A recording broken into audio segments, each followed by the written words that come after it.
We're live. Hey everybody, I'm here to announce that I have glasses. Just kidding. I actually do have new glasses, but that's not what we're here to do. We're going to get started here in a minute. If you guys can pop in and make sure, I just need to know actually that the chat is literally working. That's why I put that GIF in there with Will Farrell asking, hello, is anybody here? So if you guys can see us and everything's working well, go ahead and just let us know either who you are, if your name is Wandering Human or Relaxed Specimen. Hey, there we go. Somebody's here. All right, so we're going to jump right into it. I'm going to turn things over. We've got, we got several people on the call today, but we're here to listen to Jeffrey Smith. But Bradley, I'll let you do the full intro and roll with it from there. Well, everybody that follows us at all should know Jeffrey Smith. We've been talking good about him, even behind his back, for several years now. He's one of the best SEOs that we know, for hands down, with his on-page. That's why we've been promoting his on-page course, SEO Bootcamp. We never developed our own because there was no need. Why try to beat a good thing? You know what I mean? And I don't think we could have done anything anywhere near as good as that anyway. So today he's going to be talking about tactical SEO, just all kinds of cool stuff. We've been kind of looking forward to this webinar for months and putting it off. So today is the day. So with that, Jeffrey, how are you? Feeling pretty good. How's the audio on your side? Can you hear me just fine? Sounds good on my end. Okay, cool. Yeah, I guess there's no other thing to do than just go ahead and jump into it. We've got a lot of material. I think I basically created some, I went overkill on this one. So if we find that we're pinched for time, just let me know and we can cut it off. Last time I felt like I sort of left people in the weeds. And so we're going to go ahead and jump over to, go ahead and kill this real quick. And we'll jump over to the slides. Okay, I'll be in the background if you need me. Okay. Just need to share my screen.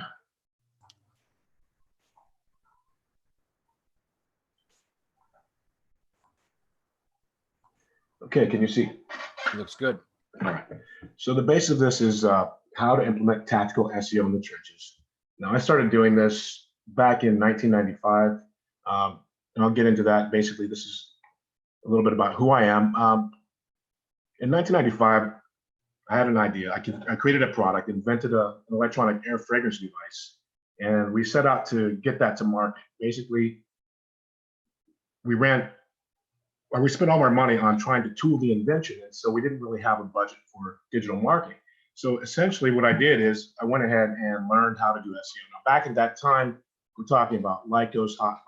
Google didn't exist. You had things like Go and really cool engines that you could gain, but that's really how I started doing SEO. So it's not just somebody tinkering around. It was literally through the need to actually get things done that this was a process. So we basically grew that company. It's doing very well to this day, into the 8-figure range, where it's a global product development firm. We were able to distribute to 17 countries as a result of that, but it literally started through the SEO process. After that, I was able to retire for a few years. My partners continued to develop that business. I created a digital agency called SEO Design Solutions, and that company is the one that is responsible for the SEO Ultimate plugin. Basically, we grew the business to about 50 high-end clients. We were helping clients like Time, American Express, FoodandWine.com. And along the way, what we discovered is pretty much they were all running into the same types of issues.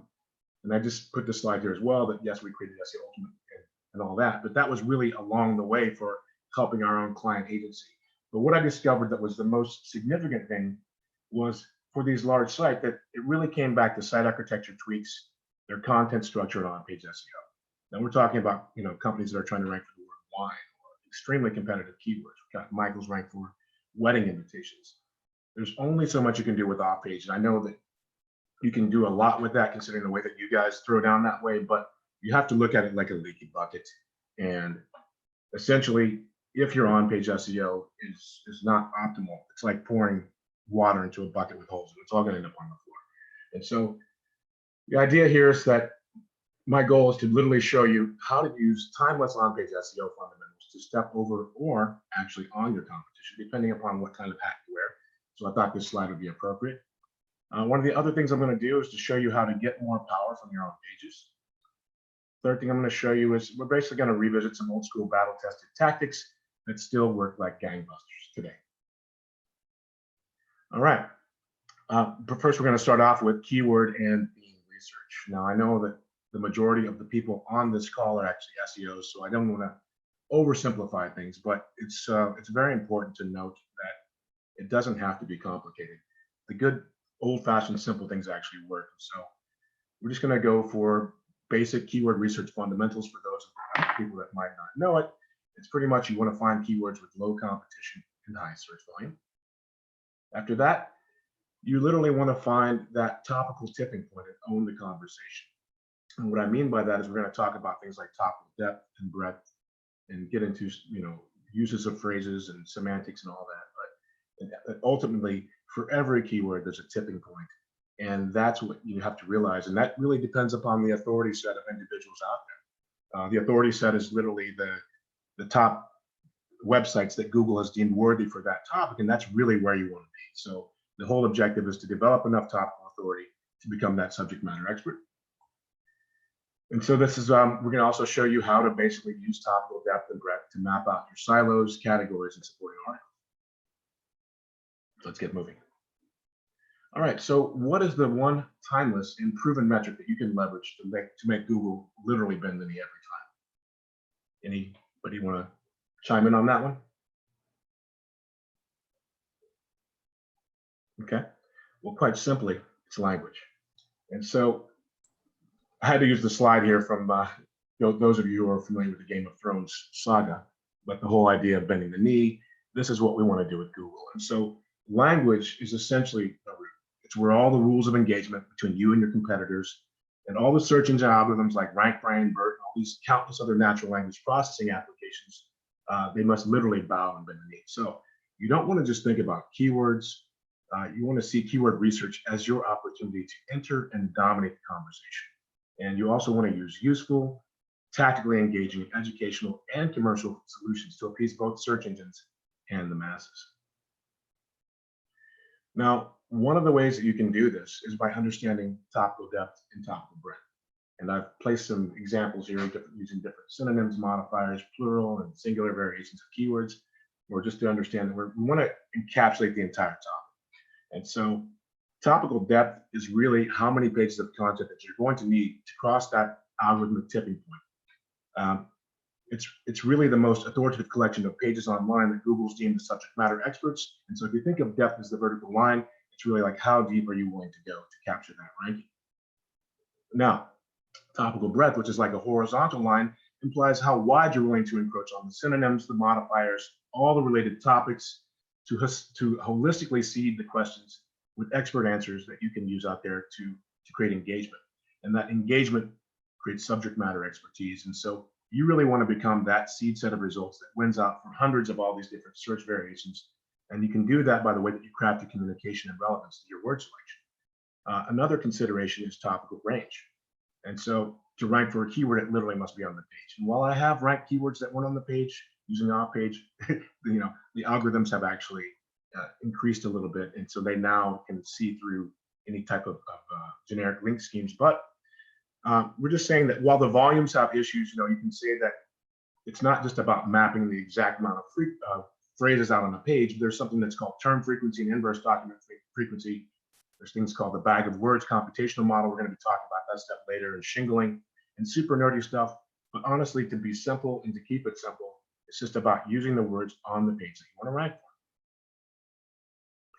for. Okay, so one of the more equally important points that you need to understand is the importance of modifiers.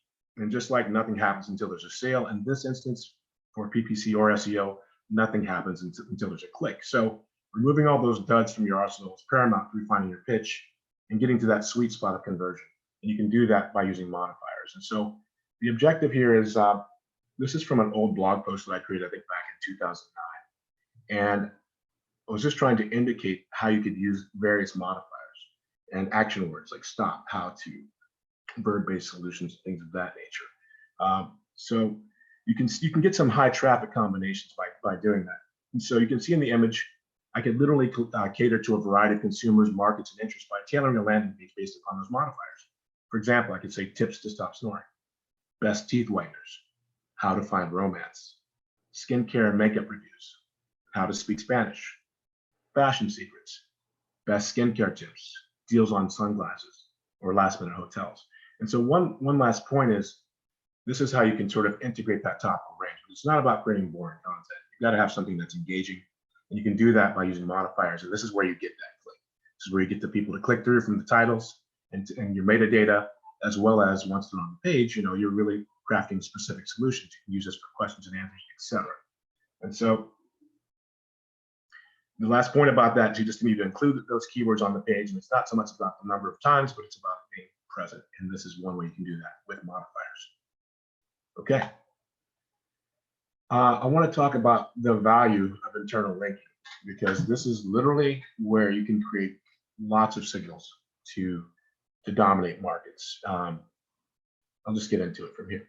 So obviously there's a number of examples on how you can rank web pages with backlinks. You can use site architecture. You can develop content, internal links. Well, this specifically is going to talk about internal linking. Okay, so to start with the mental analogy, think of internal links like the circulatory system for your website. Now, their role and function are equally as important to the health of your site as the veins are in our body. So you might hear me talking about things like link flow, link equity, link quality, and we're also going to pay particular attention to the pooling effect when a page reaches that critical mass for that tipping point we talked about before that it's trying to rank for, and now it starts to spill over. And so that's how you can get link flow to other pages. So you have to consider that the only way to get from web page to web page or website to website is links. And so the link graph and page rank specifically back in the day, being based on that, is really something that you can still gain to this day. All right, so internal links nurture websites from within. Inbound links from other websites pass and create citation and cement trust. But it's really the way that you theme your internal links that can create those signals that it's going to determine how your page is ranked. So this is also from another post from back in the day. And 11 years later, this technique still works really well. So we're just looking at creating all types of internal link diversity to create that keyword stemming.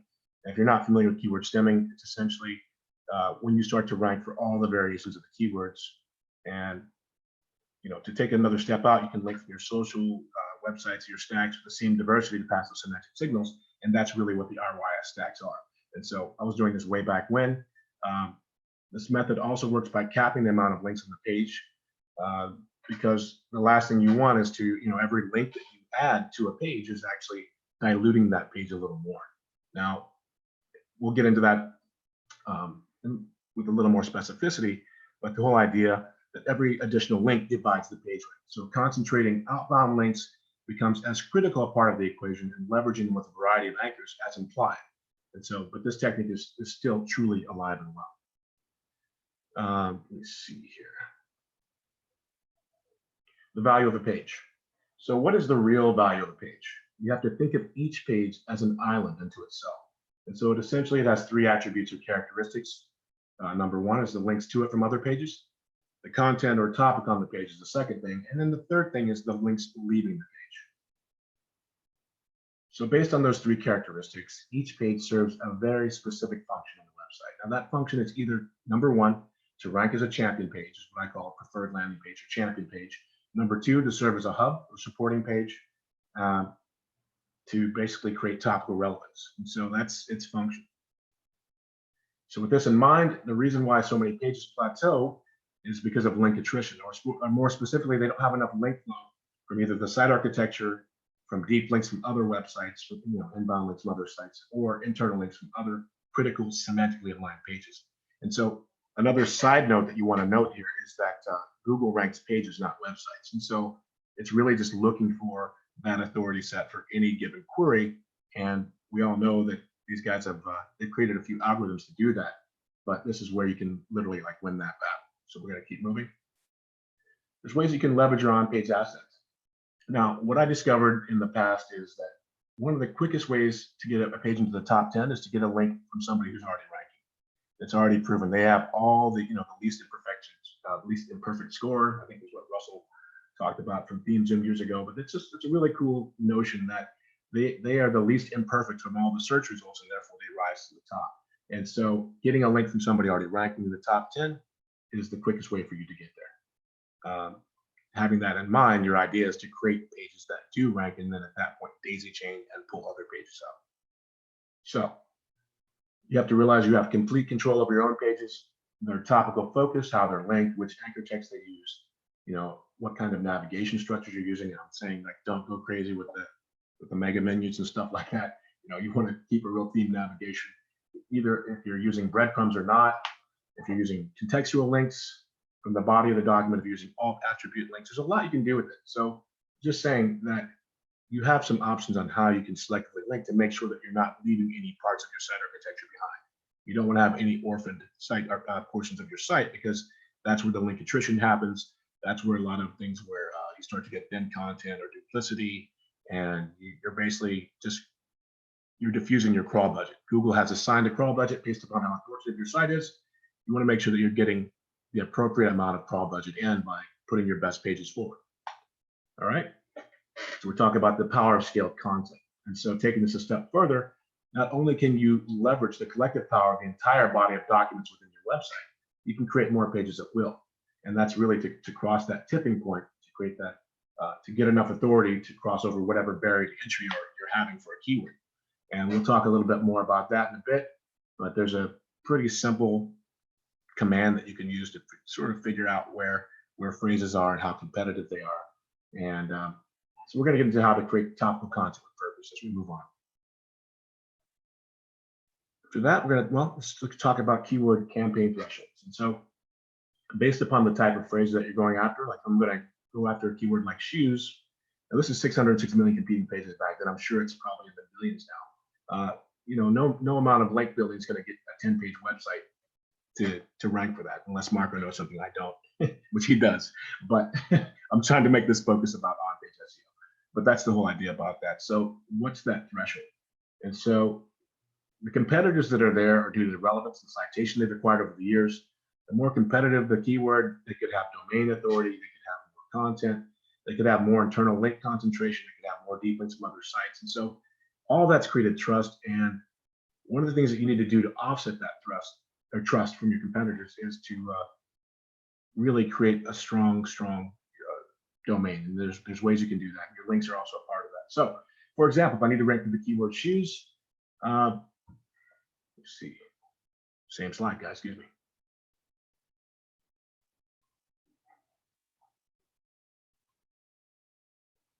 Okay, so here we go. So I'm just saying that, for a phrase like that, you're going to basically need every layer of your website to be relevant to the seed phrase. So you're going to need to have that topical graph. From there, you'll need to structure and segment which pages are critical, what function they serve, and how they're connected. Your tier 1, tier 2, tier 3 landing pages, category pages, product pages, supporting articles, and then map them out, map out the required internal links, and then execute them seamlessly in a hierarchy where they belong before you start building links. Because this is, like I said before, if you have a bucket and it has 100 holes in it, it doesn't matter how much water you pour in it, it's not going to stick. So what I found is obviously the more competitive the keyword, the more meticulous the on-page needs to be to offset it. And so selective internal linking and relevant content can literally augment that keyword stemming. But we all know this because we're SEOs, but we're going to continue. Eventually, the objective is that a page basically starts to rank, as well as it becomes a dynamo. And that's where we want to do this daisy chaining.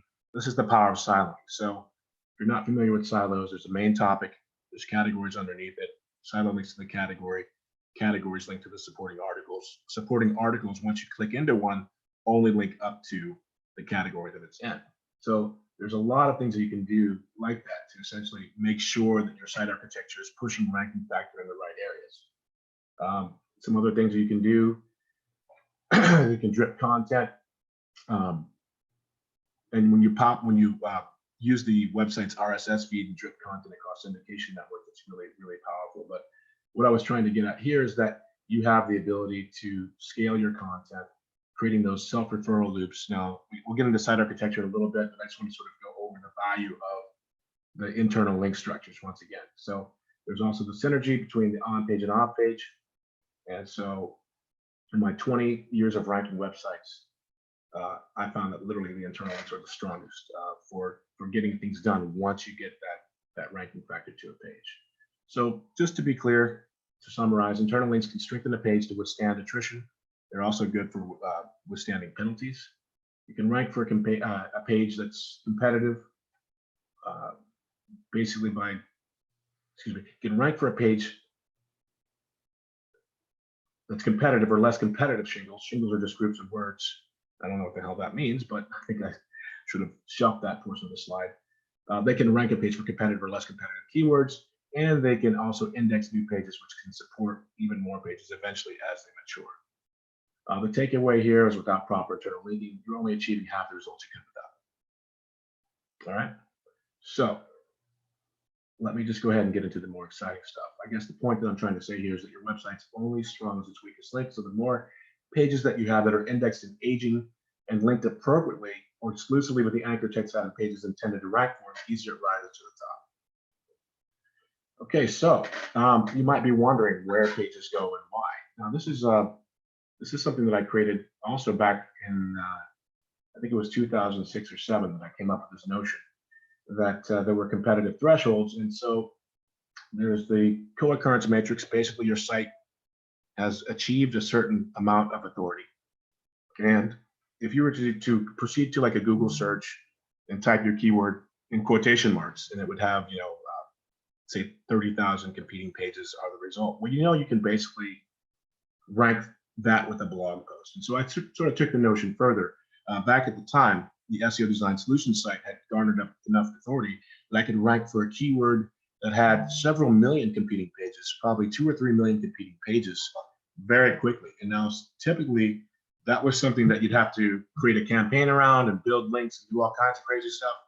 But since I was writing in-depth content every day, thousands of words a day, covering the entire scope of SEO, I could literally write about something, hit the publish button, and 10 minutes later, I'd be ranking for it in Google because I was that authority set. And so the notion of this is that finding the proper ratios for content and links and competing pages is critical for determining where each keyword fits in the hierarchy.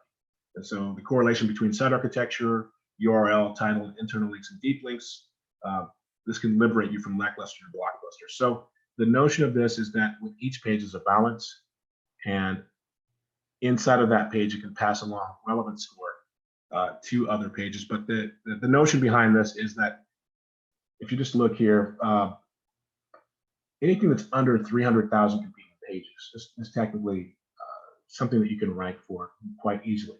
And so what I was suggesting is for 50 keywords that had 50 to 100,000 pages needed approximately 15 deep links, as well as 10 secondary links from other places. So if I got 15 backlinks to this website along with 10 internal links, I could rank for that keyword. If I got 25 to 30 deep links to this page along with a certain amount of internal links, I could rank for the next keyword. So that was the notion of this. We actually turned this into an application eventually where we're really easily able to determine what it would take to get ranked for a keyword. So now you have things like social media. You can leverage the power of citation and ROS stacks and a lot of other cool syndication network tricks. This was before all that. I think I said it was like 2007 or so, but this worked very, very well. And so where it fits is, for example, silos. We would typically say if you have a phrase that's 1 million competing pages or more, then that should be a standalone silo. You can create that. If you have, and then your categories under that could be anywhere in the 300 to 750,000 range. 100,000, you could probably create a landing page around it, but anything that's 100,000 pages or less, then you would just want to you want to create a supporting article. So that was the idea. Is it a champion page, preferred landing page, or supporting page? And then here's how you determine that. So once you determine that, you just want to do, once determined, then use link flow and link weight with anchor text diversion to pass page ranking authority. So for those of you who haven't seen siloing, this is an example where we just use the actual silo for touring site. We made up a fictitious touring site. And so the silo was tours by island, the categories like Maui, Kauai, and Oahu. So these are locations. And then in the supporting articles, we have things like day tours, activities, sightseeing, etc. So that's how you would basically create that kind of ranking factor. So this is what allows you to really win the battle before you set foot on the field, is making sure that your silos are structured properly. In this example, one other thing that we would suggest is to make sure that you have enough categories and enough supporting articles underneath the topic, because we talked about that top of depth, top topical breadth, I'm going to jump over and show you an example of this silo and how you could do this. And so we start with a broad term like the word computer. And then under that, we'd have things like accessories, parts, software, laptops, and desktops. And then under that, you would then have the breakout. I'll just go ahead and pause the show and jump over to this mind map tool.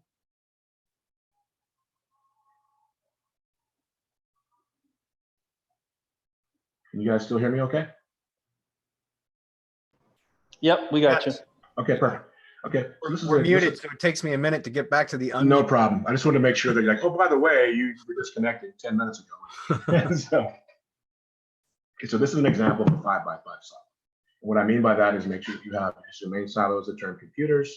I've got my 5 categories, and inside of each one of those categories, I've got 5 supporting articles to make sure that I at least have enough symbiotic relationship between these pages. I'm creating that thread that runs through them to help that main topic rank.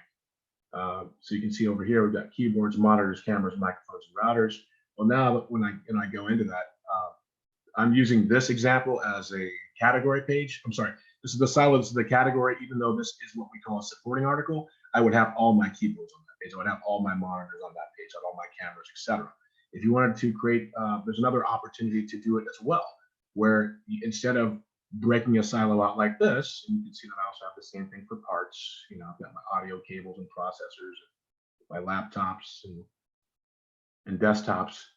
This is just one way to build a silo, but I could also create computer parts, computer accessories, computer software as my main silo, right? And then after that, I'd have a whole category and siblings. So if I wanted to create more expression, if I wanted to actually add model numbers or make or something like that. So, but you have to keep in mind that every hop that you add away from the root, every hop that you add away from the domain.com, it does create some attrition. So you have to compensate for that by either building links to your category pages, making sure that once you've selected the right page, for example, there's a lot of cool things you can do. Now, in our plugin, SEO Ultimate, it's quite simple where, let me see if I can just find this. I've created this exact silo. It took me about 2 minutes to put this together. So if I just go back to the home page,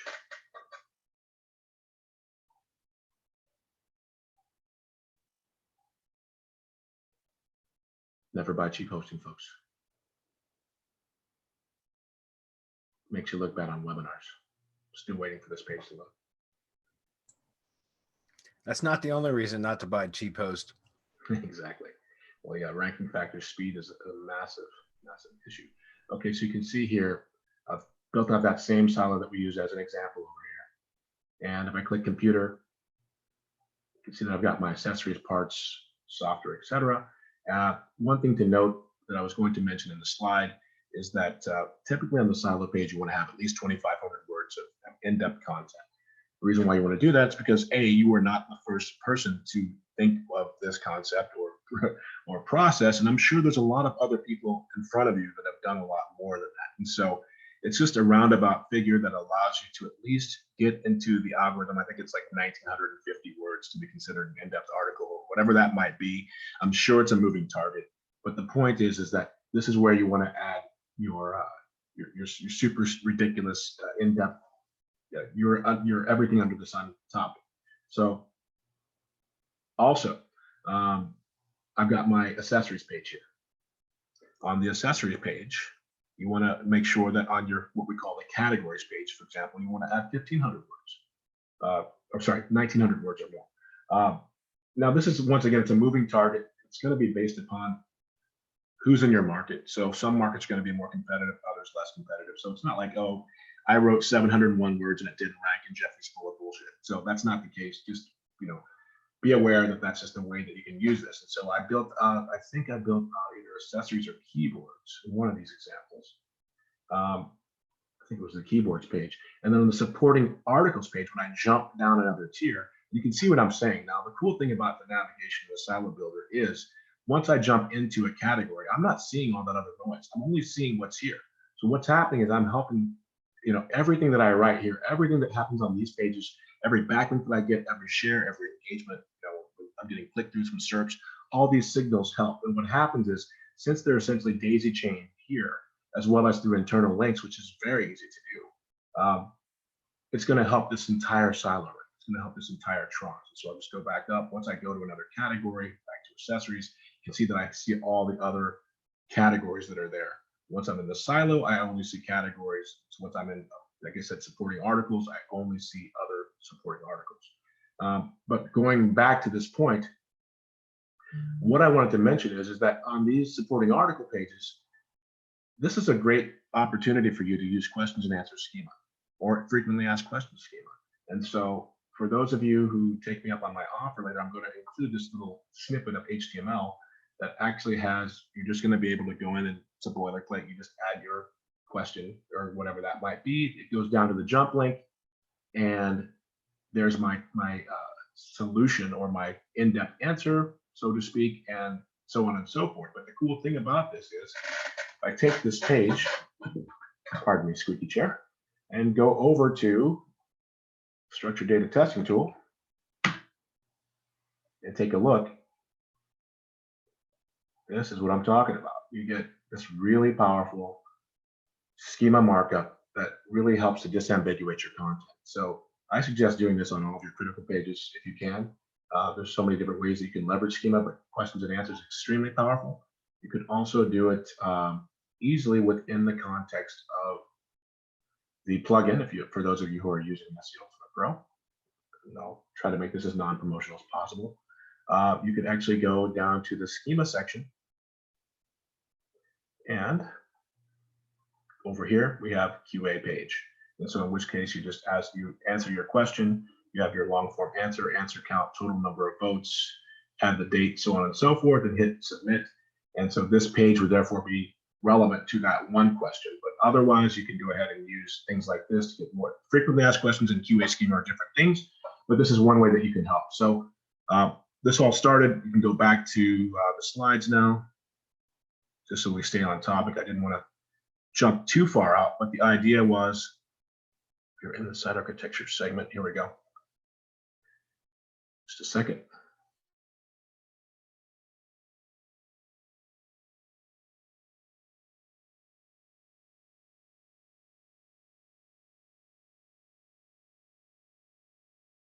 And I just wanted to show you it just depends on, it's if you're trying to go after something that's very specific, if you know there's enough competition in your market, that's where we suggest siloing.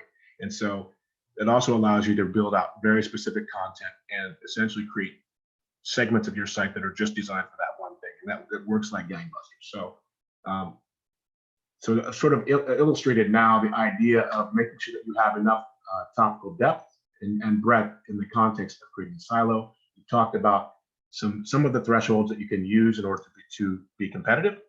And so we should probably keep moving. And so this is a visual representation behind siloing and leveraging that pooling effect. And so the silo page is at the top tier. And when you build internal or external links for it, or to it, it actually uses those links on the page. Ideally, you want to have contextual links surrounded by either topical entities and schema so that it really gets what you're talking about. It's going to then feed the categories from the top down. Similarly, the categories feed each other in the navigation. We sort of showed you how the articles are ring fenced in and daisy chain each other. So that's the premise. The cool thing about that as well is that once any page reaches the tipping point for what it's trying to rank for, a really cool thing happens. It starts to stem and rank for all the variations on the page. So that's where the value of making sure that you have enough in-depth content, you have enough breadth, depth, and range to therefore just sop up or mop up the conversation across the board. Okay.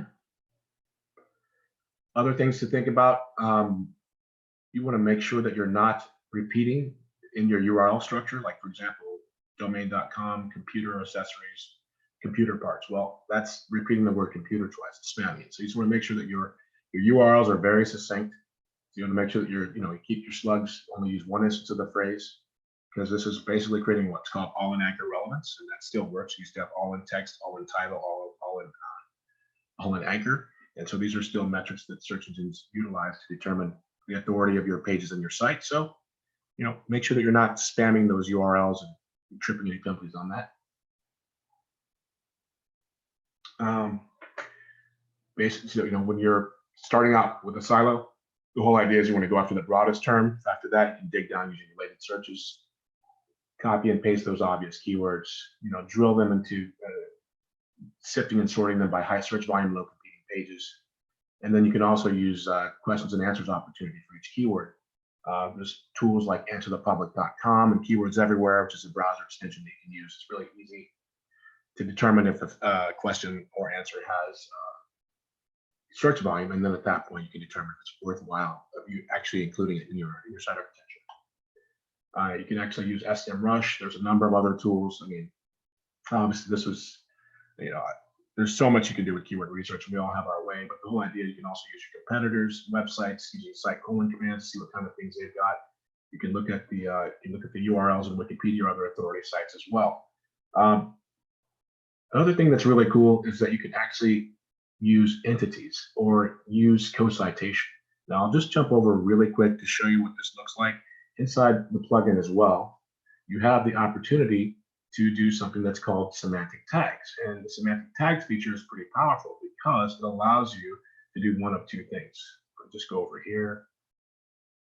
It allows you to essentially, like a grappling hook, to attach your website to the most authoritative website out there. To say that, for example, if I'm talking about the word computers, I believe on the computer, on the one of these pages, I actually used the semantic tags feature so you could see what it would look like. Let me just, if I can go back.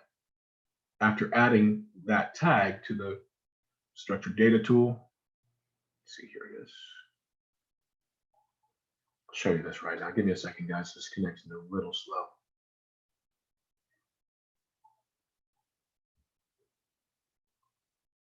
I think when you're screen sharing as well, it does take a substantial amount of bandwidth. It does. Yeah, so here we go. Go back to my pages.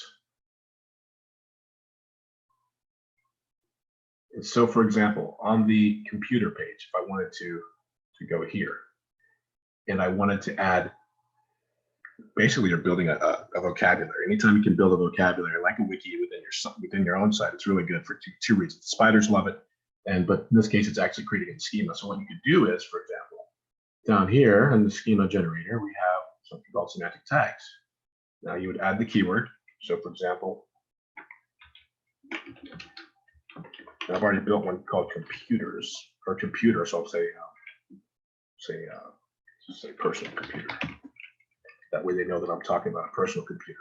And then at this point, I would want a citation. Basically, this is where I would point my work. And so linked data works like it's essentially like you're borrowing the relevance for that location on your own site, and it helps to disambiguate your content, meaning that it's just taking away it's just taking away the confusion. Like, am I talking about a baseball diamond or am I talking about a physical diamond, a hot dog? It's going to look at the words around it. So the same way that you're just using this tagging feature to help search engines really understand it. So in which case, I'd want to go to Wikipedia, and I'd like to use the reference for personal computer.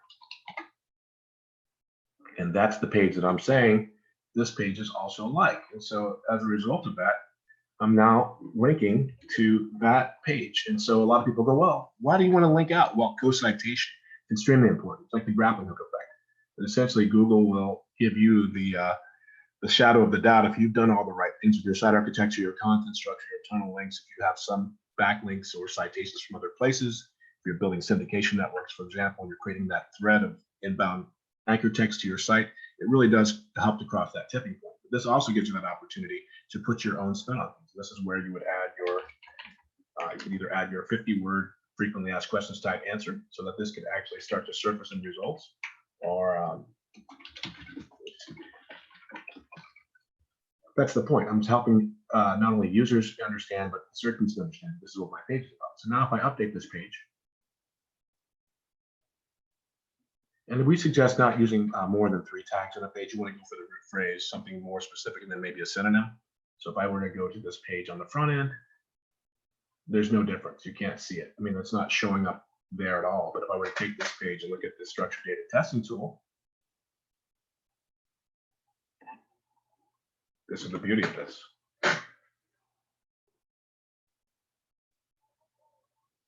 You actually have a creative work now, and you have your reference. So this is extremely powerful. This is like bot food for BERT and RankBrain and things like that. This is where they live. They live in the linked data. So And you said three, no more than three tags is what you recommend, but you said two of one kind and one of another. Can you explain that again? yeah. Basically, I'm saying don't spam don't use the tags. Like don't put like 10 or 15 tags on the page. You're gonna get smacked. Because this stuff's powerful. You just want to help to steer the bots and the algorithms in the way to let them know that this is important. So usually like an exact match, if it's personal computer, or sorry, the parent, the overarching umbrella, in this case, personal computer, would be, everything under the sun, all those accessories, everything. So I could either add it directly to the page like that. I could add something that's very specific. So if I were selling Apple computers, I might put Apple computer on there and link to Apple as an example in my schema. And the third thing, for example, would be something that's a little more broad. That's if you have a product that you're selling or something of that nature, you could then add that as your third tag. But you really, if you're going to use it for the implication of local, you could use, like city and state or something of something of that nature. Okay. Does that make sense? Yeah. Okay. And so that's one way that you can use the tags, and that only will populate that tag on the page. The other way to do it is if I were to look over here, we have the semantic tags option here where I can type in, I've already made a tag on another page, and I'll show you that, and I'll click update. So by adding the tag here, by literally what I've done is I'll show you the process is you proceed over to post semantic tags. And this is where you would essentially create your entire vocabulary. So what I like to do here, I'm sort of getting away the farm first. I should have waited till the end. But the idea behind this is that you're creating semantic silos to mirror what we call theme mirroring your regular silos. And so I've already got my computers and the laptops, accessories, parts, etc. over there. Still waiting for this page to load. Let me see. Oh, here we go. But over here, this is where I would actually build out my additional vocabulary. And this becomes the destination for like RYS stacks and things of that nature. You can also use this to link to your ad ID pages. You can do a lot of really cool stuff with this. And that's what I thought the overlap for the SEO Shield. And I'll show you what this looks like. And so essentially I've created this. I created a tag called computer. And so everything that's related to those computer tags, I would therefore add that so that it's essentially creating this semantic silo that's linking them together. And so, for example, if I just do an edit on this page, I could actually write an in-depth article here, but as long as it's unique, it's very important. And I also have the ability to add URLs to my own stuff. So I can link back to my silo. I can link to wherever I need to link to make sure that I'm getting that ranking factor as well. And so let's just take a look at this tag on the front end. And so you'll see that the other pages that I've added to it as siblings are now attached to it. And so it's a place where you can see that I've got my laptop parts and accessories. We'll have some excerpt control too, but you get my point here. This now becomes a destination for mirroring your, pushing power back to these other portions of the site architecture. I've got something I want to run by you for a minute. Okay. I'm getting ready to start a project, a new project that I'm going to be using as a teaching opportunity for the mastermind members and perhaps elsewhere, but where I'm going to be using your plugin and doing a kind of a service area business with a broad service area. And I'd like to get your help with how to set up the semantic tags the correct way so that when I use it as a teaching opportunity, everybody can kind of see how the jigsaw puzzle goes together. You know what I mean? Sure. And that's one of the things we're going to be doing in this training as well, that we're attaching to this. It's called the Ultimate SEO Bundle. But yeah, this is it's really cool stuff. And honestly, I've just sort of skimmed the surface with what I showed you, but it's very powerful because every one of these tags becomes its own landing page. You see, so the computer tag that has everyone that's linked, every post or page. You can use pages or posts can use this feature, so you can create crossover that way if you wanted to as well. Yeah, so it'll be good to see this applied to an actual project that I can share with people so that they can because I'm still confused as to how to set this up. You know what I mean? Sure. There's a lot to it. I mean, you're talking about, I think the thing's, it's like 13 years old now. So it was just layers and layers of processes built on needs that we had. So it was never really designed as a plugin for the masses. So we're just going to keep adding cool stuff. And now it's ridiculously large. And I'm sure our developer wants to choke us now because it's every time something happens, it's like you've got to dig through, hundreds of thousands of lines of code to figure out what's going on. long story short, this is the objective. This is something that a very good friend of mine shared with me, and he said that we could go ahead and add this, and so we've added this to our repertoire here.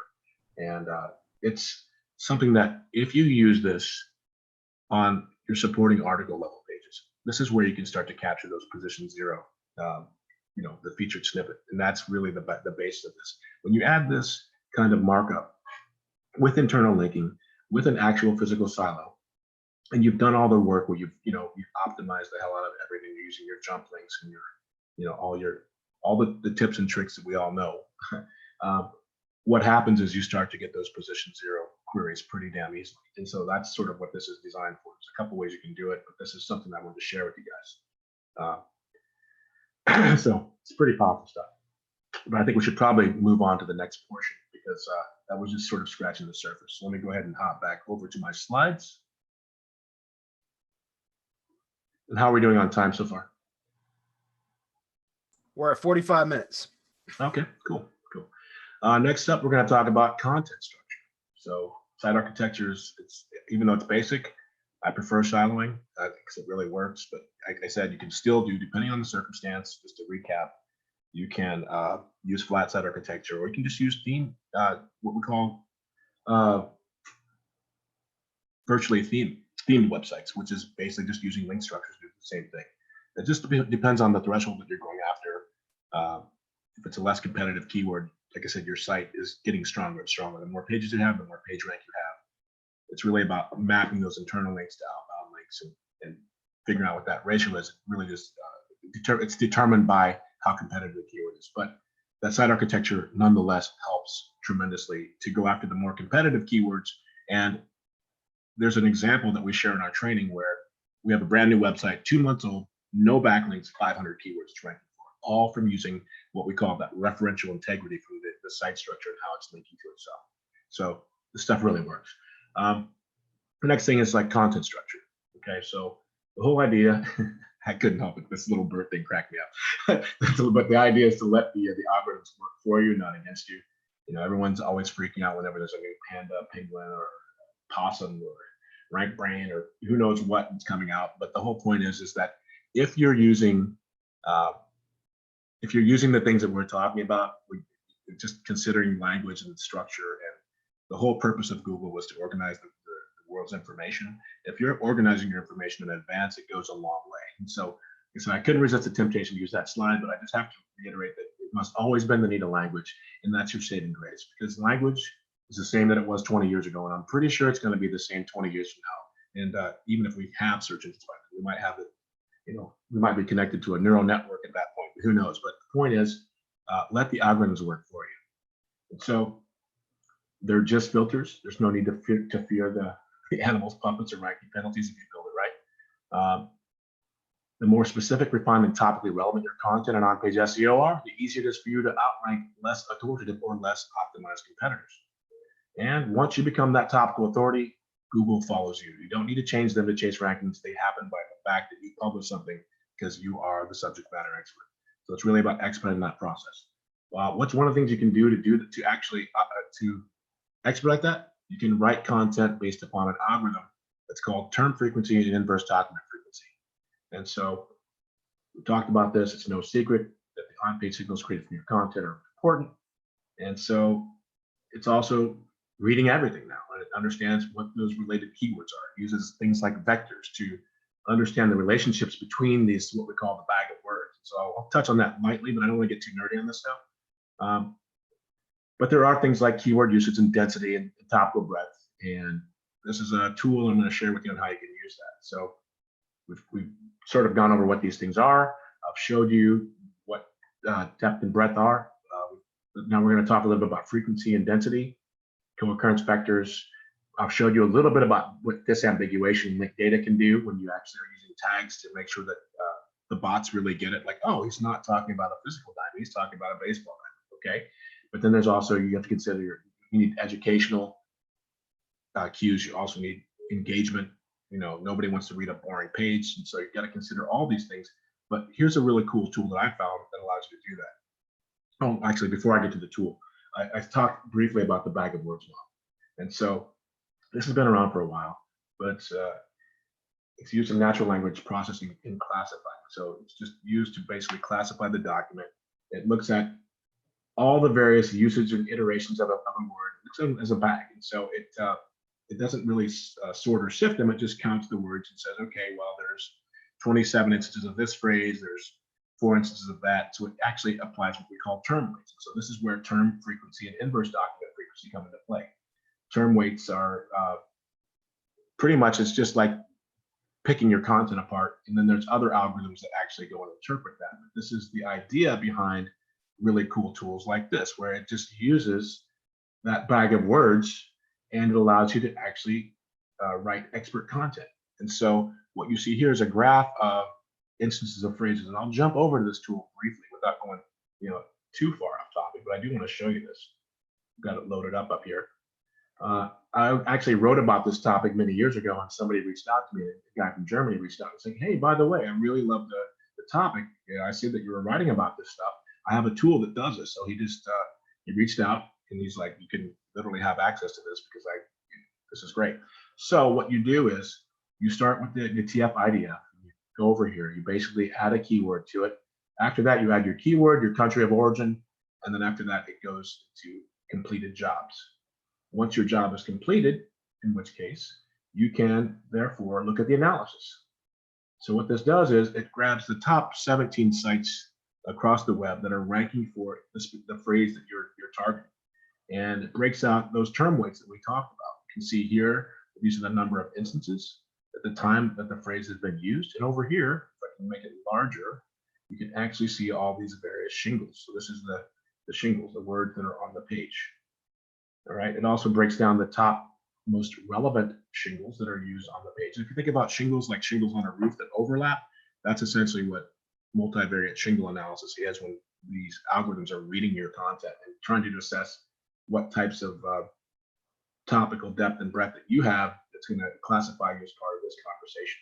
So this tool, like I said, it just grabs the entire the corpus of documents from the top 17 sites, and that's where the inverse document frequency comes in, looks at them as a whole, and then shows you sort of where they are in the graph. So I can see that here's the different people, and I can see if they've included or if they haven't included a phrase or how many times they've used it. So what this does is it allows you to compare your document or your page against theirs. And rather quickly, you'll find where there's gaps. Okay, well, on that page that I was trying to optimize, I didn't have the word read or helps, okay, or the word find or ranking. So probably want to talk about ranking because it's important to SEO.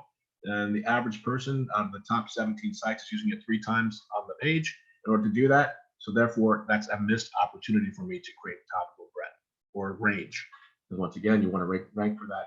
They're talking about rankings that I'm probably not going to rank for that example. So that's a cool tool. It's called text-tools.net that I use. And that just sort of takes that super nerdy stuff and makes it really practical because it's showing you room for improvement to fill in that topical breadth, in this case, across the whatever it is that you're going for. And you can use this on all 3 pages. So very, very important. Let me go ahead and go back to the slides. Okay. So the objective is to get to position 0.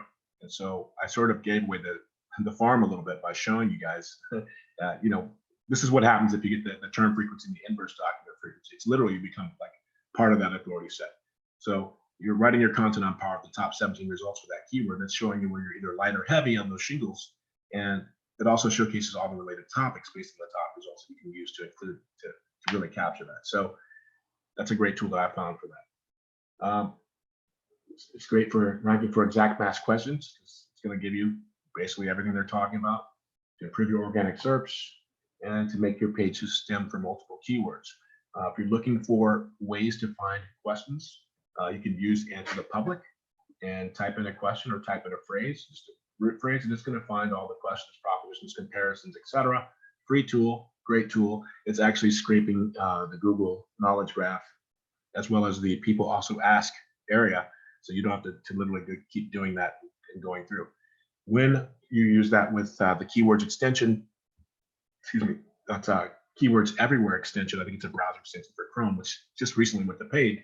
It will show you the search volume down below. There's an area where you can actually see where the phrases are broken out. We'll show you search volume. So, okay, well, this one has search volume, this one doesn't. I'm going to use this in my conversation, place it in my supporting articles, etc. So, and like I said, I did get ahead of myself, but like, there's ways you can use Answer the Public, Power Suggest Pro, the gap analysis tool. So those are some of the things that we cover inside of our training as part of the bundle.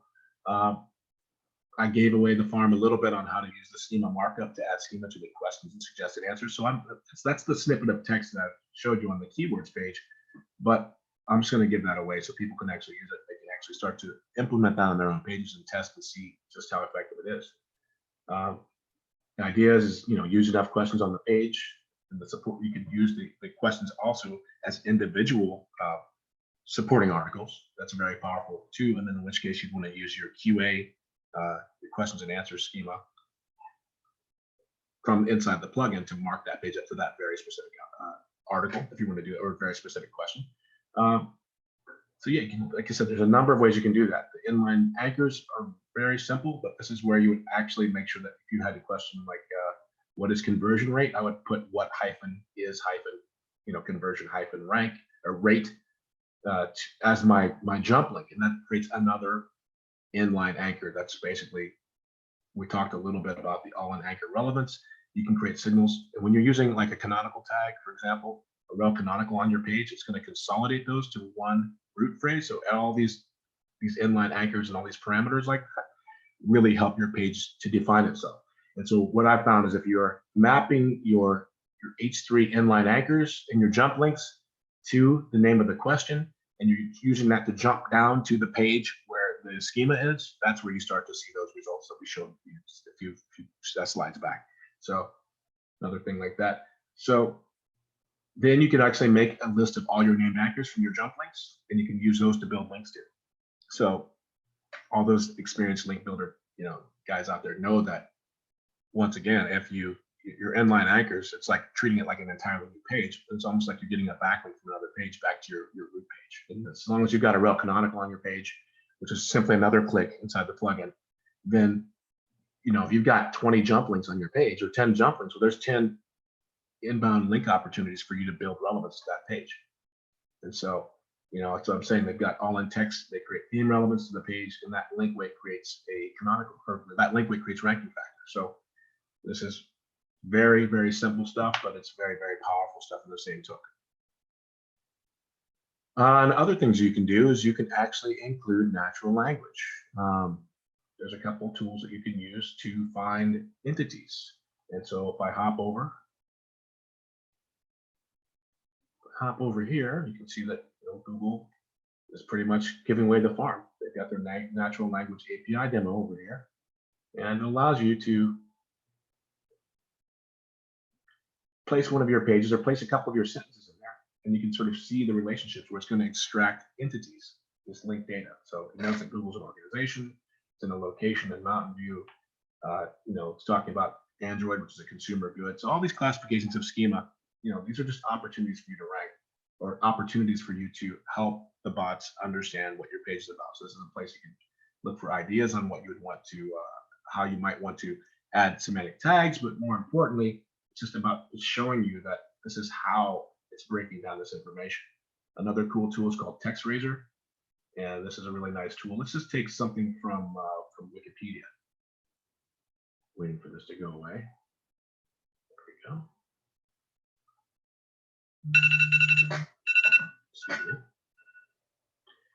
Let's just take some text from Wikipedia, because they've already it's very theme relevant. They've already done the work. But the whole idea here is if I'm looking for other things that I can use on my page, you can see that it's going to look at this, and it's going to look at the topics that are related to it. So this gives you a whole litany of ideas on how you can understand how the linked data world works. Essentially, it's showing you all these things. And every one of these, it's showing you, these are other pages. They also have Freebase and Wikidata relevant. So if you're writing content based on whatever topic it is, you should look for the cues that are present and try to incorporate those as well. You've got your entities. It's showing you the relationships here. So very powerful stuff. the relations you can see here. You can see the phrases that are relevant to it. Software, personal computing, hardware, operating system. The entities are essentially the items. So it can see personal computer, computer program, end user programming. There's one thing that I wanted to show you. I'm trying to see where they moved it to, but there's an opportunity for you to look at salience, where you can see if the phrases on your page are we like to say, oh, here it is, 0.52 or greater is what you want to look for something that's relevant. If it's 0.52 or if it's less than 0.52, you probably want to consider getting rid of it. Like, this really shouldn't be on there. This is not relevant to your conversation, so to speak, as much as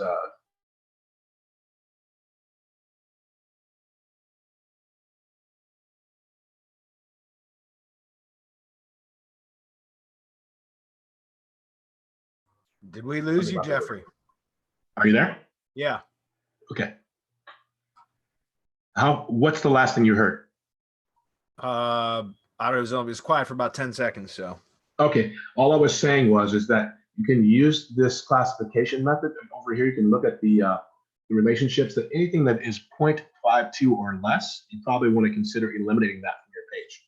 If you're really going after something that's super competitive, just by placing the wrong word on your page, you can actually skew the relevance for it. You're introducing Pandora's box of meanings.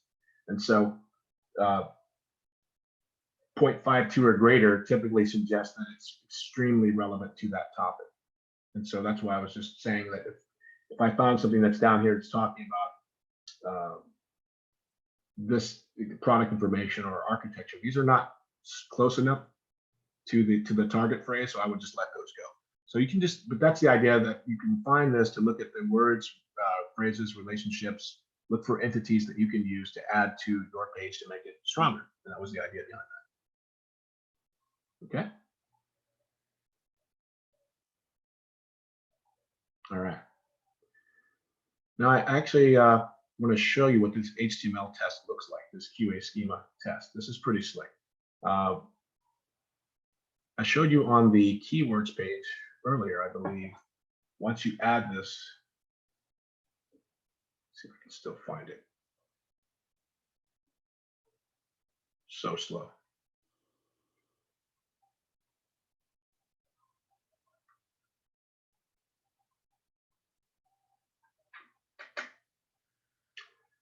So that's what I was getting at before. That little hack that I was talking about. You've got your jump link. You can optimize the anchor text for your jump links. It jumps down to the destination. You have your answer. But once you have that, what happens is this schema. Hold on one second. It's a little slow. Excuse me here. Here we go. But you're actually building out that FAQ page relationship here, and so that's what I was getting at here.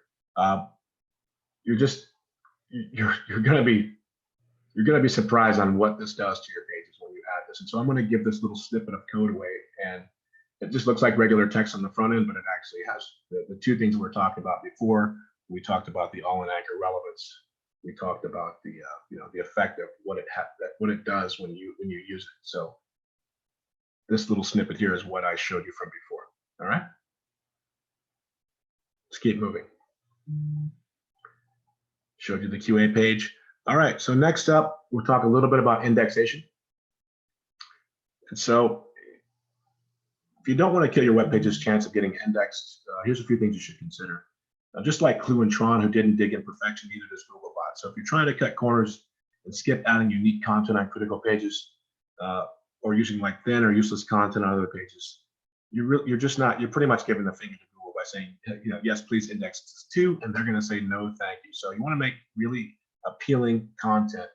So you want to minimize thin content in pages, meaning that if you use the #: command, like #domain.com, and you look at any of your pages in Google, you'll see stripped away what it looks like without all the CSS and fancy things. And so if you've got a mega menu and it has, let's just say 200 items in it, and then you've got a little paragraph of text, and then you've got all the stuff in the footer and the sidebar, that page has no editorial value.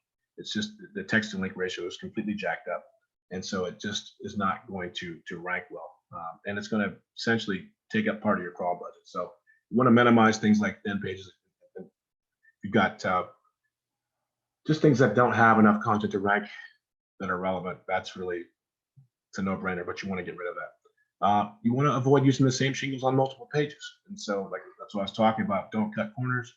Actually write unique content for the landing pages that make sense for you to, if you're trying to garner some ranking factor from that, then pay for extra content. Make sure it's unique, it's in depth. Avoid linking posts to multiple categories. Now in WordPress, it's very easy for you to click 10 categories for one post and have that little excerpt show up everywhere, but you're bleeding ranking factor everywhere at that point. And so you want to avoid doing that if you want to prevent the pagination issue of having like page 2, page 3, page 4. Now there's a click that you can make in our plugin that redirects all those extra pages back to the first page so that you just don't have to get all that thin content eating up your crawl budget. You want to keep your text to link ratios realistic. And so you're not a directory. It's a page that needs engagement. So you can't just have, thousands of or hundreds of links on a page. And so I like to say, for example, for every word or for every 100 words, I can add 1 link. So if I have 1,000 words on my page, I want to cap the number of links leaving that page too, because I don't want to dilute that ranking factor. But I also want to put that link contextually in there. So there's different types of links. Obviously, you have navigational, you have all attributes, you can use images. You've got, like your sidebar, just like, well, that's still considered navigational. But the contextual links have the most weight. So you want to make sure that you're using those wisely. And so if you have tons of links going everywhere, and like I said, you're hemorrhaging that page. It's not going to do well. Another thing is you want to minimize the noise on the templates. And so this is when you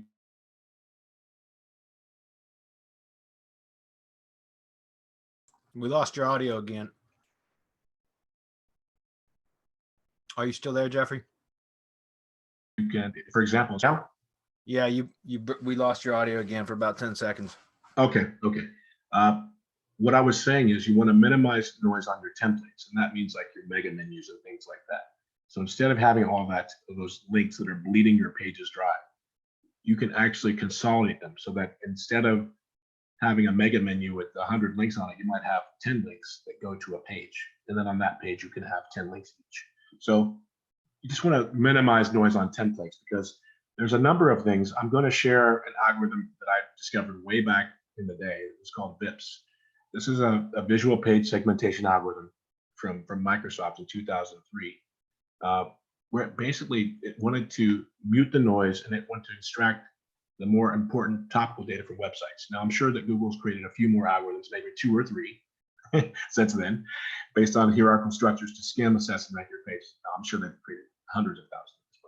But the point is that prominence and proximity matter in your template. So I was just saying before, if you use that cache:/domain.com and then put your page in Google, you can actually see how a bot sees it. So this will determine if you need to clean it up a little bit or if you have the appropriate text to link ratio.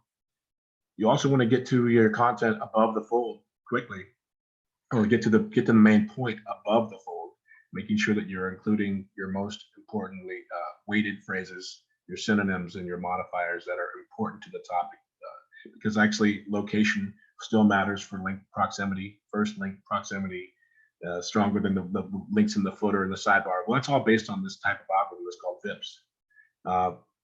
And so it did talk about that. It's not a directory, so make sure that you minimize the noise in the templates. And this was an example of how it actually extracted your document, broke it into blocks, and then created a DOM tree based upon the relationships of where things were on the page, the navigational elements. So like I said, this was in 2003. They've done a lot more since then. So just make sure your templates are not shooting you in the foot for indexation.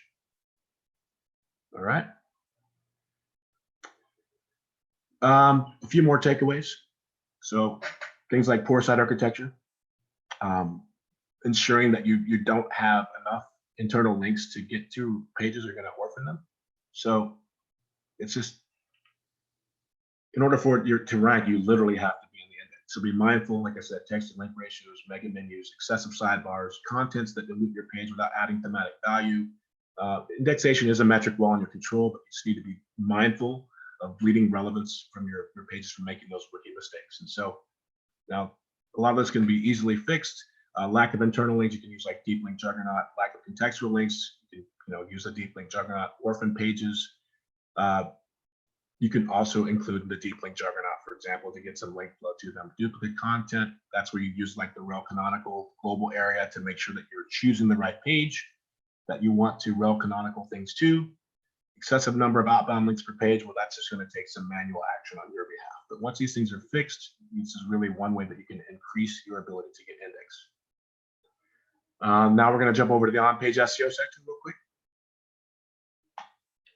So just, old school tactic, pick a seed set of keywords, create your content, whatever that might be for your silos, categories, supporting articles. Adopt the use of singular and plural keyword usage on the landing page. What I mean by that is just making sure that you're adding enough breadth, and so you're going to add some modifiers and variations of that phrase. Make sure that you've integrated into your title, your meta description, your H1 tag, and URL naming convention, that you have congruence between them. This is what we talked about a little bit about proximity and above the fold. So your sales copy in the first 25 words, try to surround that with your other targeted keyword variations. So that way you can embed your editorial link somewhere in a very specific place that's surrounded by those other phrases. And that's where you can go back and look at those entities and different ways that you can find related topics to use in your content, as well as using the text tools to do that. Use the overlapping keywords to link to your category pages. So that's where we went back in that very old slide and showed how you can link with a variety of different anchor checks to promote keyword stemming. Those category pages are really your money pages. They are the phrases that are like 300,000 repeating pages up to 750,000. Those are like that's where the market lives. Like it might be best car insurance or best car insurance under $1,000 or $100, something like that. So that's where you want to link to that type of page using all those different overlapping phrases. You want to also build 10 internal links from pages that are indexed and contain some type of semantic relevance to the target keyword. Preferably they're ranking, they have links or page rank themselves, and you can also use the site:/domain.com space keyword or deep link juggernaut. And that's a great tool or great tip if you haven't used it. I mean, I'm sure you all have, but it's pretty straightforward. You just say site:/, and then I'm going to use an example where I'm looking at the word that would say something about link building. I'm looking for the top ranking page on link building. Well, it's going to show me that this is Google's understanding of all the different pages that I have. It's going to tell me there's 727 instances of the word link building in my old blog, but out of that, it's showing the category page at the top. So link flow imbalance is something that happens. And so a lot of people, during consultations are like, I built my site out, but this other page is outranking my main page. Well, this is how you can get around that. Essentially, that you're going to make sure that you are building 10 internal links. You can use that site:/ command. You put the keyword you're trying to rank for, and now if your page that you're trying to rank is not at the top of that hierarchy, then that's where you're going to build all the links to from that first top 10 results. So I've used this over and over again to correct that link flow imbalance of the site, so that you're just going to get some kind of relevance back to the target page by doing that. You can also use a deep link juggernaut to do that as well. Very straightforward. And then for your off page, this is for like category pages. You want to build 10 to 25 deep links. You don't want to go crazy on the anchor text. Obviously, Google has filters for that now. They're really not enjoying exact match anchor text. It's a negative signal. So just be creative. Look for other opportunities. Like I said, you can find other phrases that are related by just looking at the two tools like TextRaiser and the natural language API to find ideas for other ways you can link back. Okay. And then you can also use syndication of social media to create commercial appeal. So that's more of an off-page stack factor. So that's just one little simple technique.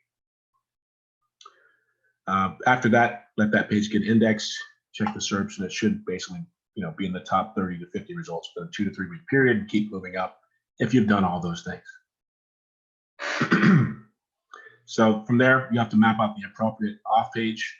And so that's where you talk to Bradley and those guys and have them explain the premise of the how RYS works and how the SEO Shield works. And so this would be a good opportunity just to find out about that. If I may ask, if you could just explain that to the people.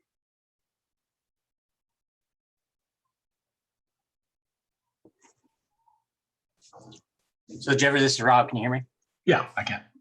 Okay. So you want me to explain kind of how the RYS and the SEO Shield? Yeah.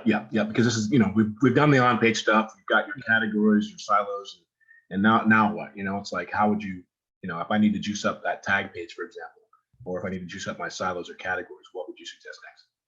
Yeah. So to juice those up, what you do is you could use like a drive stack that focuses specifically on the keyword that you're trying to juice. Yep. And then build in, like you were saying, all those other topical related keywords into the drive stack. Yes. And what that'll build, it builds a lot of keyword buoyancy and a lot of keyword association to being pushed into that page where you point the drive stack. And are you mirroring the drive stacks theme that way? Are you pushing back, like, would you include 200 keyword variations, for example, of the root phrase, or how would that work? So if you include the keywords that relate to that root keyword that you're going after. So what you're asking me? Yeah. So it's very powerful. So it's essentially theme mirroring. You're just extending that theme, and you're continuing you're theme mirroring the keywords there, and then we also theme mirror the the page that you're pointing it at onto the G site as well. Beautiful. All right. I'm just going to go ahead and get into one more little thing. I think it's just basically it's something that we all learn about.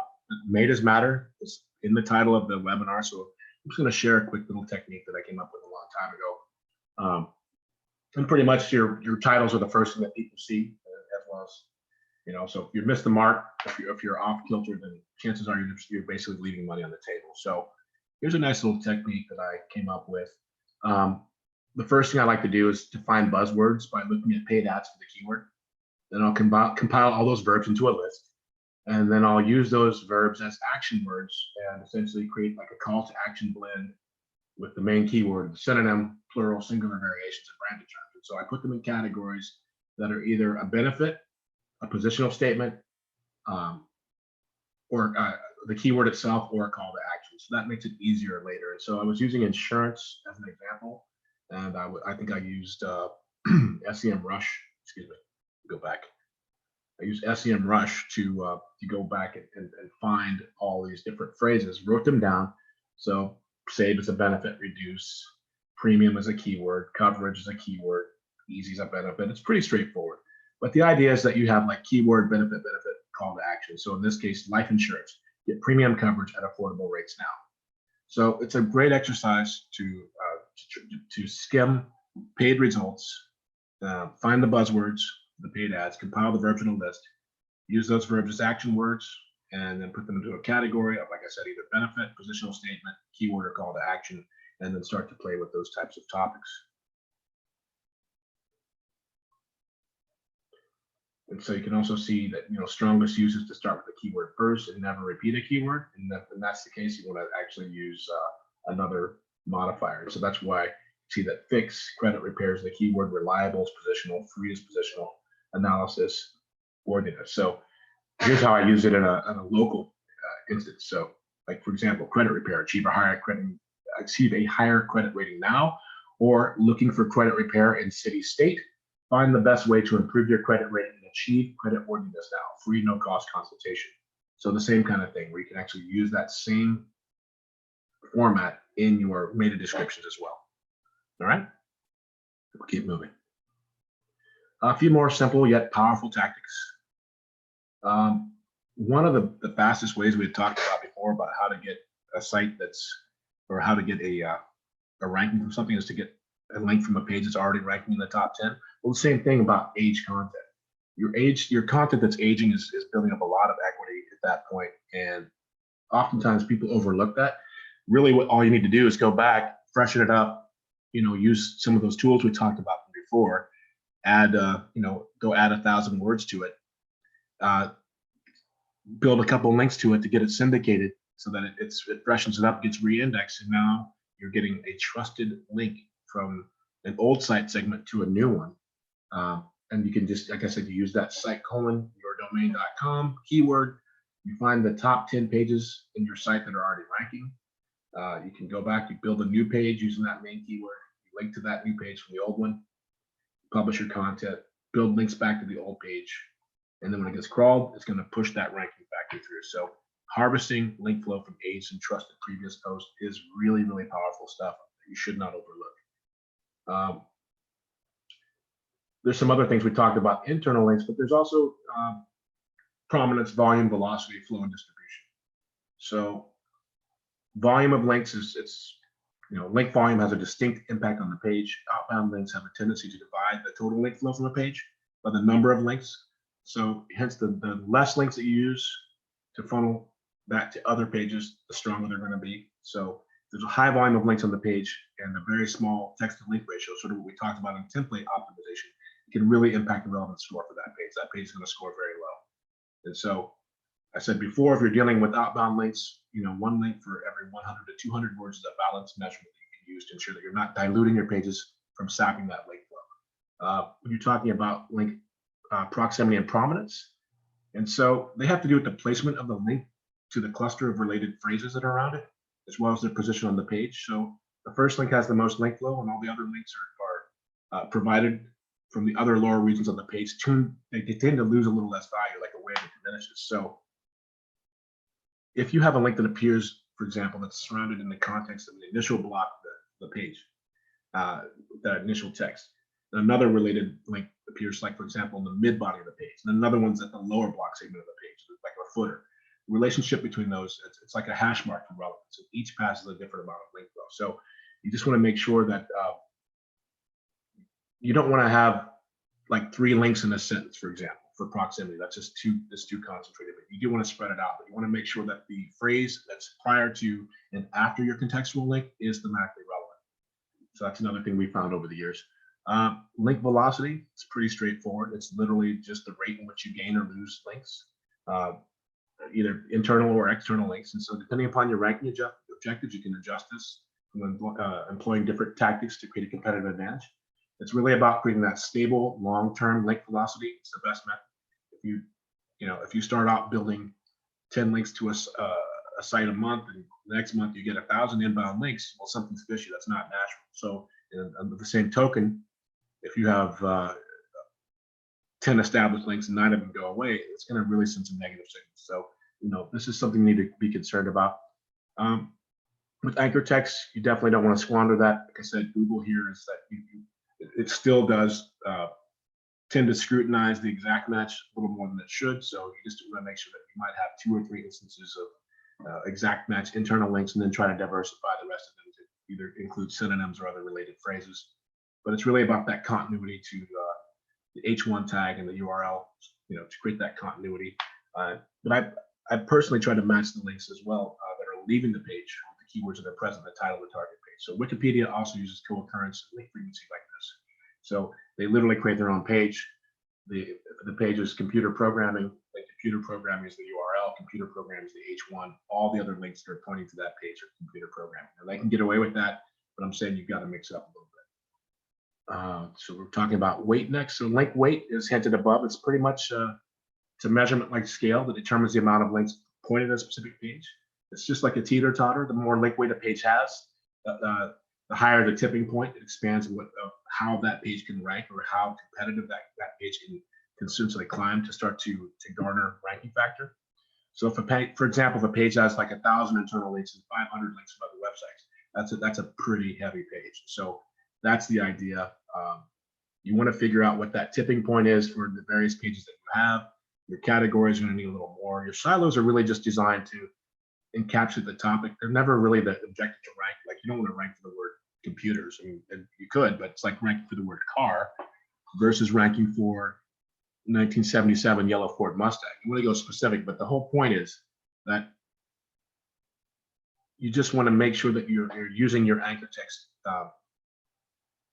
based upon where that ranking objective is for that page. Like I said, category pages are typically commercial terms. That's where you're going to use a little more of that. Continuity and link flow have more to do with the way that you distribute those juices from those pages, and how you map and craft your internal links. And so if that site had 1,000 internal links and 500 links from other pages, that's typically the homepage. I mean, but the last thing you want to do is like add 50 links to that page and then bleed it out. So it's just, you want to have a cap and understand that, you know, you could do a whole lot before with the rel no follow tag and scoping, but nowadays, like I said, you just want to make sure that you don't have an excessive amount of links leaving that page. And then we talk about the ascent cycle and the peaks down here. Just like a waveform, there's a crescendo for it over time. Links basically will wane, but it's really about the collective value of that they represent. They're all citations to that page that really creates that authority that's over time. So I know I'm getting a little off topic. I've been talking for a bit. Just to do a takeaway, like I said, powerhouse tips for 2020. Authority is transferable. You can choose which page ranks for what. It's like free PPC when you get it right. Link weight is real. So we talked about this many times. Manage your page level outbound links with precision. Link thresholds are real. You can still sculpt your links. Topical breadth is extremely important, but topical depth is also where you can win the battle by just going back and thinking, well, if I were to add another 10 pages on this topic, how would that impact me? Specifically, when I'm using things like my questions and answers and so on. With the NLP LSI based BERT food, this is basically a little snippet that I wrote that was talking about that questions and answers position 0 pack that I shared with you earlier. So that stuff works really well. Frequently asked question schema works extremely well, and the whole idea of stacking your questions on the page. So, and how are we doing on time?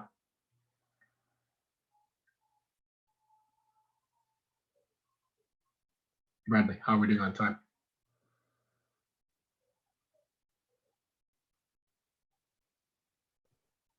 Okay, it's about 4:25 right now. Sorry. Okay.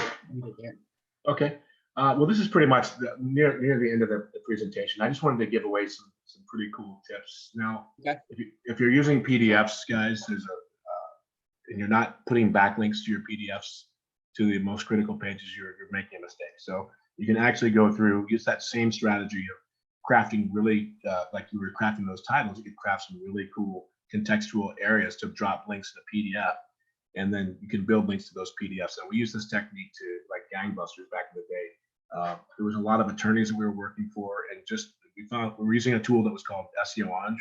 It's now called Market Guru, but it would actually show you the link flow distribution on the website. It would show you where all these areas like PDFs and things like that were just mopping up this tremendous amount of ranking factor. We'd go in, we'd drop a link back to the pages that we'd want to rank, we'd let it get re-indexed, and we'd see something jump from page 5 to page 1. So that's really powerful stuff. And it's the same premise as your ROIS tags too. You're going to hit those with what we call a second tier push by building links to your links. It's link insurance, or it's like, you know, you're going to kick that indexation back to your money site that way, but you're using a buffer to essentially sort of whitewash that link. Another thing that we did is we got a site index from, this was one of those sites that was all about computer parts, and it was just model numbers. I think they had 1 million pages, and then by the time we were done, they increased their indexation, I think, to like over 20 million instances from just building links to sitemaps. We had a whole series of sitemaps created, and we built I think like 10 to 15 links strong, trusted links to those sitemaps, and all those pages got ranked. Everything jumped. They had double ranking. So very powerful. Overstated the fact about link ratios. We talked a little bit about the site colon command, but I want to show you one more technique that's pretty cool that somebody shared with me back in the day when we were actually looking to purchase domains. If you were to use the link colon command in your site, I'll just use this old site as an example.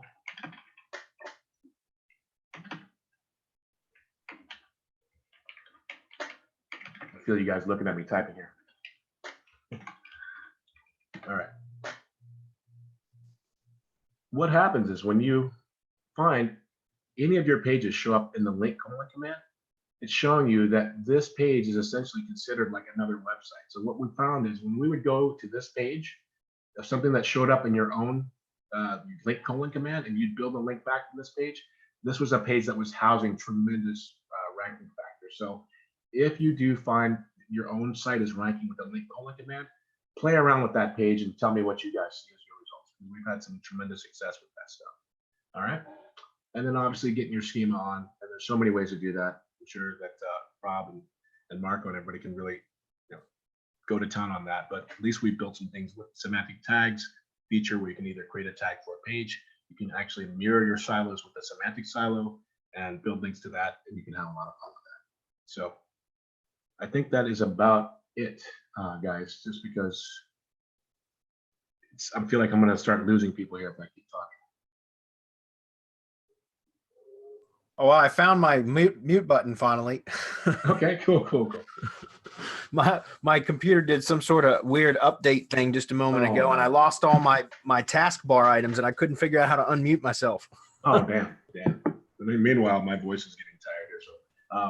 So we talked about the link weight and sculpting. We talked about topical density. Semantic clusters is really just using related phrases. So you can use things like text razor to find out what those phrases are, and make sure you're incorporating enough entities in your things that are people, places, or things that have been identified in the link graph as being actual link data. You can find that and just incorporate those types of phrases.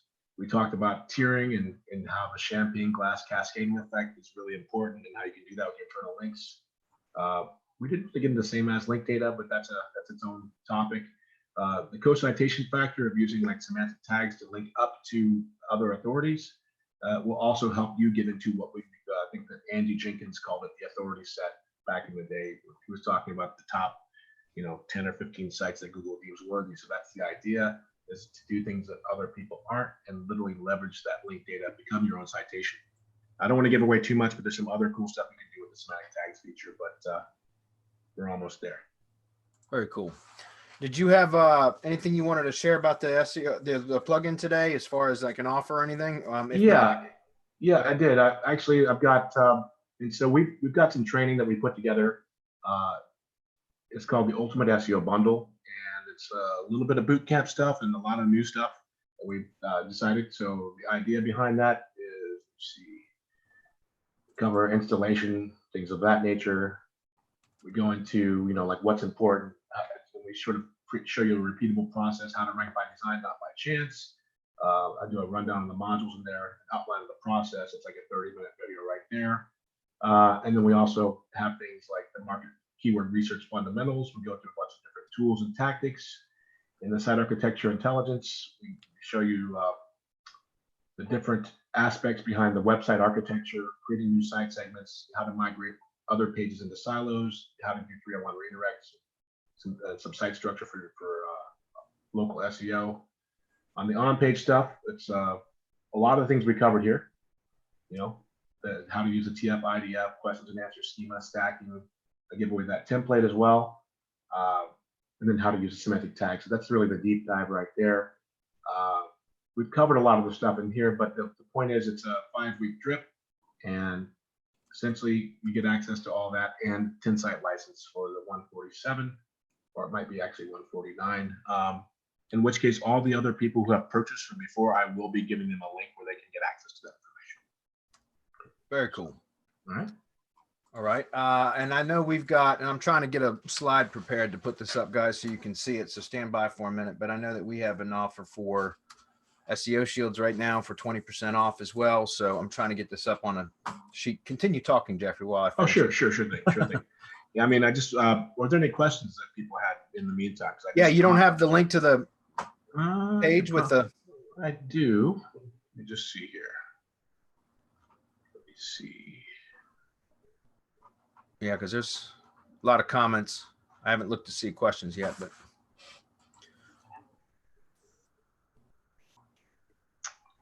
I may have closed it. Would someone care to moderate? Sure, I can do that. Well, Rob, are you still on? Do you have access to the page while I finish putting the slide up? Yeah, I'm looking at it now. Okay. Can you start scrolling through because there's a lot of comments, but I'm looking for the questions. Okay. Feel like he's rambling. I can't believe he's still talking about links. No. Your gold. Okay, somebody asked, so the schematic or semantic tags don't create duplicate content like regular tag pages can. No, because it's schema. It's like I mean, we also doesn't create a tag page, does it? It does. It actually does. Yeah, but I'm saying it, but you get to add the content for the tag page versus a yes, an you do. actual tag taxonomy page, which you don't control the content. It just displays whatever. Precisely. Precisely. Right. Precisely. You get to control the actual page, and you also get to control the links that are on that page. We've changed that to wiki as well. So it's like yourdomain.com/wiki. So now it allows you to essentially create your own vocabulary that way. And then Wikipedia or wiki is obviously noticed as a place where you're going to consolidate that. So you put your name, your slug, you put your description, your in-depth description in there. You can go to town in here if you want. The citation location, and this becomes your at, and then you have the URL, and then you also have the ability to reference up to 3 URLs.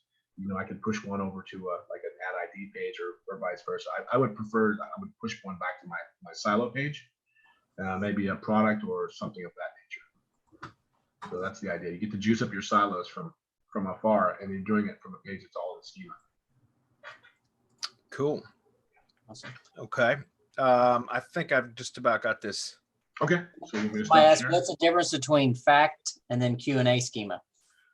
Frequently asked questions, you can use multiple, and Q&A schemas just for one question typically. Okay. That looks like somebody answered the question. Okay, cool. On the thing here I'm looking through, so. Okay, cool. Okay.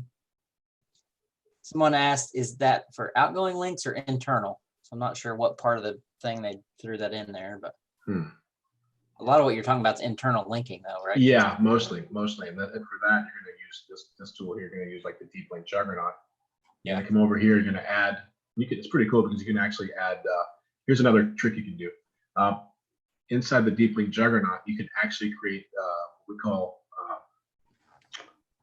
link masking, and like a link mask. And so you can see that my link mask is like, it's just /go and goes to my offer. So anytime the word or phrase is mentioned, I can link it to an off-page site, and it's going to look like an internal link. It's like I'm basically changing the URL. And I can also say that anytime, like I said, anytime that phrase is mentioned, I can make the deep link juggernaut just automatically see it and link it. But that's pretty slick. You can also do that if you have to cross-link across silos. What's cool is on the actual page or post, let me just create a new page or post. And let's just say this is sample off-site link. And if I create this link and make it link to Google, for example,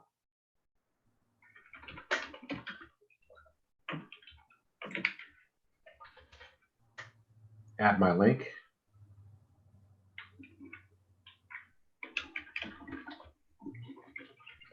publish my page,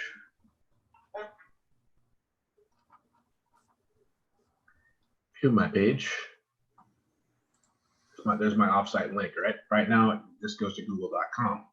But if I were to edit this post, go down to links, you'll see that it shows up down here. So what we can do is we can actually give it a link mask. So I can say, so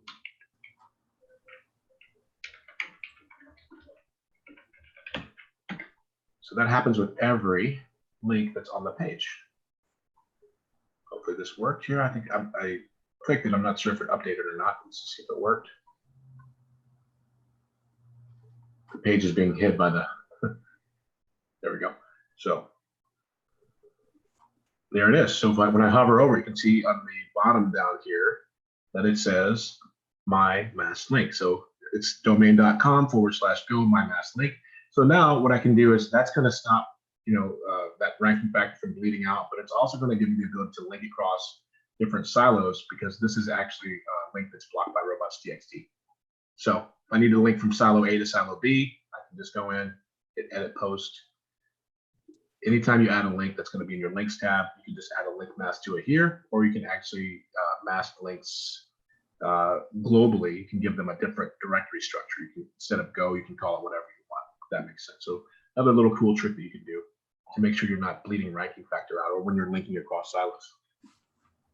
So does that no follow them then? It'll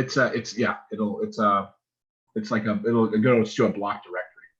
So okay. if I were looking at my, going to be file editor.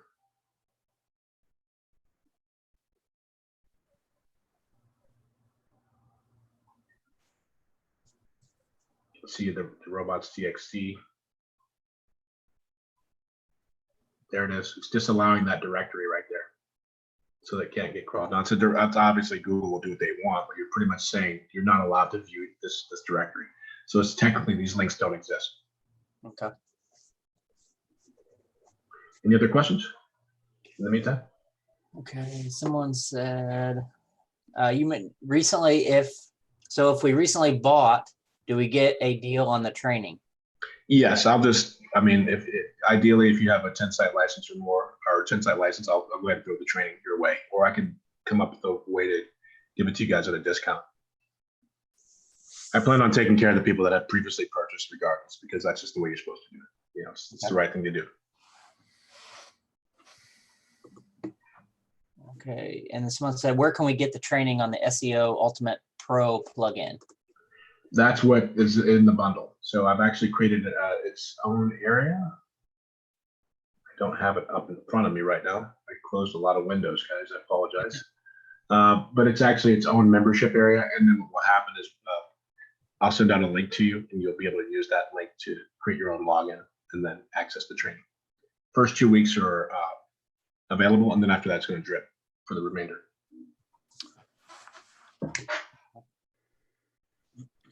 Any other questions, Rob? That's all I see right now. Okay. I mean, there's a lot of comments, people talking about bomb dropped and talking about the 0.52 on the Tex Razor nugget and things like that. Oh, nice. Cool. I'm glad they like this. I mean, Making fun of your unibrow Bert. Yeah, that was funny. That was definitely funny. That had me laughing a little bit. So, as far as questions, I think I caught all the ones that are in there. okay. Bradley, should I push it over to you? Yeah, I'm going to go ahead. I just grabbed the screen. You guys should be seeing that slide now. Is that correct? Cool. Yes, sir. So there you guys go. Go pick it up if you haven't already. You can see where Jeffrey's going with this. I mentioned earlier, I've got a project that I'm starting that I'll be using as a training opportunity inside the mastermind, and also as part of 2X your agency or double your agency training. So I'm going to be kind of leaning on Jeffrey to help me set this up correctly so that I can use that to help you guys also learn how to set it all up and get the most use out, or the most power out of it. Excuse me. So Perfect. looking forward to having that all set up, guys. And also, because we have the Mardi Gras special for SEO Shields right now, which goes hand in hand with what he's talking about, there's 20% coupon there for you. Awesome. And Rob, do you have anything else you'd like to add? Man, I think that's it. I mean, you tie the on page and stuff together with what we're doing with the SEO Shield and off page. Yes. It's going to be crazy. That's why I was like, you've got to have Rob on there just to sort of, explain the correlation, maybe throw up a graph or something, who knows? But I mean, the thing about your audience is they know what it is, but it is absolutely ridiculous the synergy is going to be a lot of fun to play with. That's all I can say. Yeah, and this is perfect because like I said, the project I'm starting is a brand new website, service area business. I'll be doing all the SEO Shield and everything too. So it'll be great to be able to connect everything the way that you were talking about, using the stacks to connect through to the semantic silos, the semantic tag silos and such and all that. So it'll be great to start from scratch and set it all up the correct way. It'll be great. Yeah, I mean, you could use the Google site as your tag location. You could use any one of these other authority sites as your tag location to help disambiguate and just push that ranking factor either way. And it's just, like I said, co-citation is a very powerful thing. A lot of fun. That's awesome. Well, I think we can wrap it up then, guys. If there's no other questions, Rob, you're looking at the questions. If anything else pops up, let me know. Otherwise, we'll just wrap it up. Sounds good. There are just some more comments. The link masking is gold also, someone said. Thank you. Yeah, there's a lot of that's the kind of stuff I'm going to put in the training, actually. It's like all these little things that you just wouldn't put together. Like, oh, by the way, did you know that you can use it, link masking with a deep link juggernaut? So you can create an entire, whatever that keyword is for the word travel, for example. It's going to link to any one of your travel pages and mask. You can build that as a link destination as well. So you can have a lot of fun with it. So hopefully people really, got a lot out of this. It was long-winded, but I wanted to be thorough. The last time I started this stuff, I think I took everybody on the weeds and left them there. Yeah, right. They're like, I don't know how I'm getting back from this one. Hopefully they'll clarify some things. So I actually had some notes, and so it feels better. You dropped them off out in the wild and said, right. Here's a knife and a piece of that's what do you call it? Floss. And there you go. Good time to go Rambo. Bear Willist it. Yeah, literally. That's With awesome, that- Jeffrey. Thanks again for coming back. I know, in December, you joined us for the holiday special, so I really do appreciate you making the time to come up and share with everybody today. Thank you. Thank you for inviting me, man. I'm glad that actually I was able to get through it without messing up too badly. So, You're not out of the woods yet. We'll be having you back again shortly. I'm sure. okay. Well, like I said, man, I'm gonna go silent because I'm gonna be working on this bundle for a while and been dripping new content there daily too. So we also have a Facebook group for anybody who purchases that can get on there and see some other cool little nuggets. But thank you so much for having me. Appreciate it, guys. Thanks, everybody. We'll see you all. I got one more question. Sure.